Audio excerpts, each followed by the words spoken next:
ओम श्री परमात्मा नमः। मैं प्रोफेसर हरिहृदय अवस्थी अपने पूज्य गुरु जी वेदमूर्ति तपोनिष्ठ पंडित भगवत शरण शुक्ल जी के साथ में आप सभी का हार्दिक स्वागत करता हूं। हम लोग गीता के 7वें अध्याय में हैं और हमारा आज 29वां श्लोक है, जिसमें प्रश्न बन रहा है कि जरा मरण के बंधन से किस प्रकार मुक्त हुआ जा सकता है। तो इसका विश्लेषण और उसका उत्तर पूज्य गुरु जी देंगे। नमोस्तनंताय सहस्रमूर्तये सहस्रपादाक्षिशिरोर्वाहवे सहस्रनाम्ने पुरुषाय शाश्वते सहस्रकोटियुगधारिणे नमः। कृष्णाय वासुदेवाय हरये परमात्मने प्रणतक्लेशनाशाय गोविंदाय नमो नमः। इस चैनल से संबद्ध सभी विद्वद्गण, सभी जिज्ञासु छात्र वृंद, सहृदय सज्जन वृंद और इस चैनल के संस्थापक तथा प्रबंधक आचार्य हरिहृदय अवस्थी जी, आज का जो विचार है गीता के 29वें श्लोक पर हम लोग चर्चा करेंगे। जरा मरण मोक्षाय मामाश्रित्य यतन्ति ये ते ब्रह्म तद्विदुः कृत्स्नो मध्यात्मं कर्म चाखिल।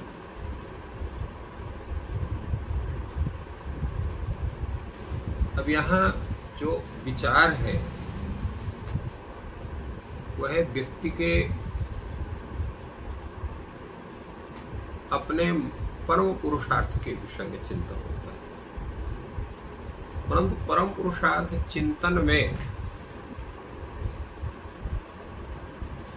हम उस चिंतन की जो प्रक्रिया है उसका पालन कैसे करें, वो क्या प्रक्रिया है, किस रूप में हमें चिंतन करना चाहिए और हमारे प्रयत्न किस रूप में होते हैं। तो यादृश हमारा चिंतन होगा तादृश ही हमारे प्रयत्न होते हैं। अगर हम, क्योंकि हमारी जो स्थिति होती है वो 3 प्रकार से होती है। प्रथम, अपने को ही सब कुछ मान करके सोचना। द्वितीय, अपने श्रेष्ठ गुरुजनों को लेकर के उस विषय में सोचना, उनके द्वारा दर्शित जो मार्ग है, परमार्थ पथ है, उसका आश्रय करके सोचना। और तीसरा है उस परमात्मा के प्रति पूर्ण समर्पण भाव से होकर के और उस विषय में सोचना। ये 3 प्रक्रियाएं होती हैं। प्रथम प्रक्रिया का संपरिपालन जो अति सामान्य व्यक्ति है, जिसको हम देहाभिमानी भी कह सकते हैं, नास्तिक भी कह सकते हैं, वो इस विषय में सोचता है, केवल अपने को ही केंद्रित करके सोचता है और भौतिक पदार्थों के द्वारा उन प्रश्नों का समाधान खोजता है। जो द्वितीय व्यक्ति है उसकी स्थिति भी 2 तरह की है। एक ऐसा व्यक्ति जो अपने से कुछ उन्नत व्यक्तियों का आश्रय लेकर के सोचता है, और एक दूसरा जो पूर्ण ज्ञानी तो नहीं कह सकते, परंतु उस ज्ञान की प्रक्रिया में जो संलग्न है वह श्रेष्ठ विद्वानों गुरुजनों का आश्रय लेकर के सोचता है। इसीलिए यहाँ पर 2 भाव बन जाते हैं द्वितीय प्रक्रम में। द्वितीय प्रक्रम का जो भाव है उसमें जो ज्ञानी तो नहीं है, परंतु ज्ञानी जैसा अभिनय करते हैं समाज में, तो सामान्य जो जन हम उनसे प्रभावित होकर उनके आश्रय लेकर के और अपने उन चिंताओं के निराकरण के विषय में सोचते हैं।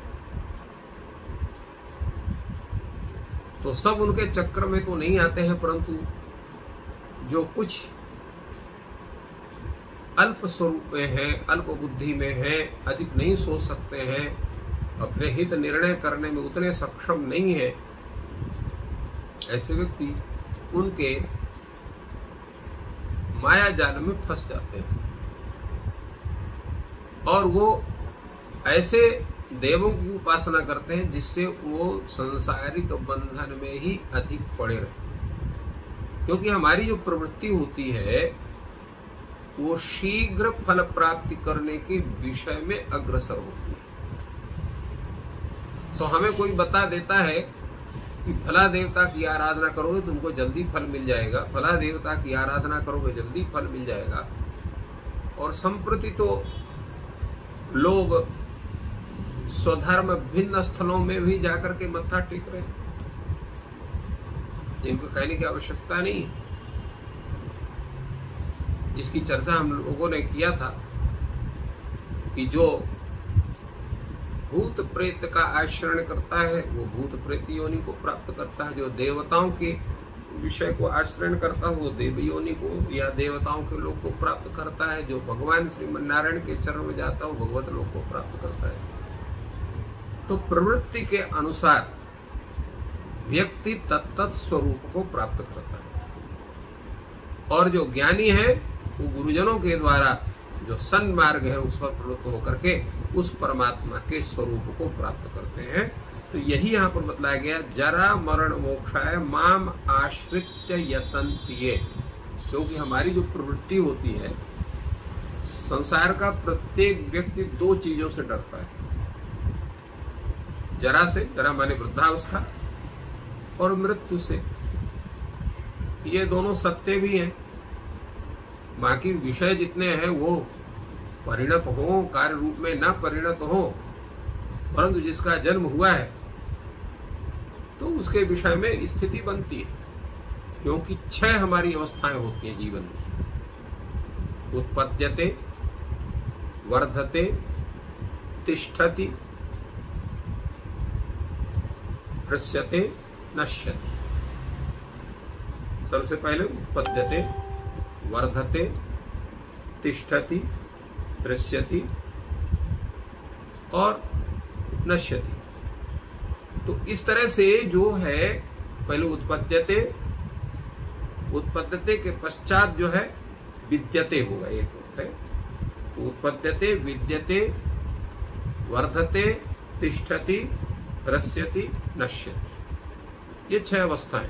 क्योंकि हम पहले हमारी उत्पत्ति होती है, फिर हमारी सत्ता होती है, सत्ता के अनंतर हम बढ़ते हैं, एक क्रम होता है, एक अवस्था होती है, वहां तक हमारा वर्धन होता है। फिर धीरे धीरे ह्रस्यति, ह्रास होता है, और ह्रास होने के बाद एक अवस्था आती है कि हम विनश्यति, हमारी मृत्यु होती है। तो इन 6 अवस्थाएं जो ये हमारी हैं, तो इन अवस्थाओं में जो ह्रस्यति अवस्था वो जरा अवस्था है, और इसके बाद मृत्यु अवस्था आती है। एक सामान्य प्रक्रिया। बाकी मृत्यु की तो स्थिति यह है कि बाल्यावस्था में भी मृत्यु हो सकती है, युवावस्था में भी हो सकती है, और अर्धावस्था में भी हो सकती है, और फिर लास्ट में तो ही है वृद्धावस्था में। तो ये जन्म, मृत्यु, जरा, मरण इत्यादि जितना है, इनसे हमारी मुक्ति कैसे हो? तो मुक्ति कैसे होगी?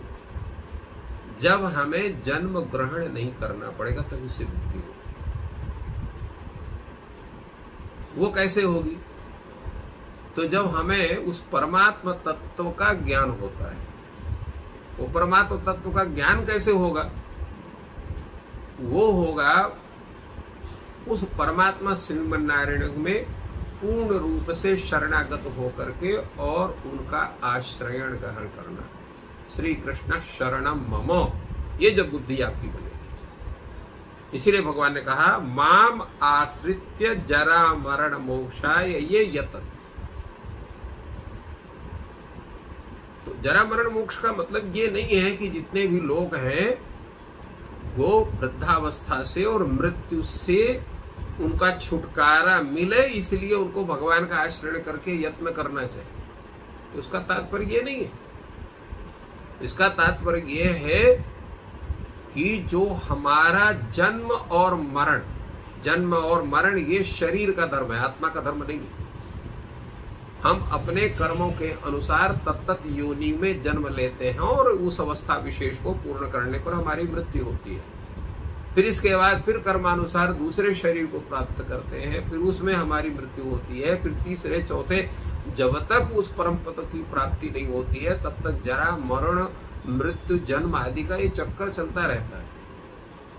इसलिए भगवान ये शास्त्र के द्वारा ये मार्ग प्रशस्त करते हैं कि यदि आप चाहते हैं कि आपके जन्म मरण आदि बंधन से आपकी मुक्ति हो तो उस परमात्मा तत्व का आश्रय करके उस परमात्मा में पूर्ण समर्पित होकर के विशुद्ध भाव से जब केवल उस परमात्मा के अतिरिक्त और कोई दूसरा स्वरूप आपके मस्तिष्क में नहीं बनता है, तभी वो ज्ञान का स्वरूप आपके अंदर पैदा होता है। जब ज्ञान होता है तो जितने भी संचित कर्म हैं, जितने भी कृत कर्म हैं, वो सबके सब नष्ट हो जाते हैं। ज्ञानाग्नि दग्ध कर्माणम तमाहु पंडितम बुधा, जिसकी चर्चा पहले हो चुकी है। तब जाकर के वो मोक्ष का अधिकारी होता है।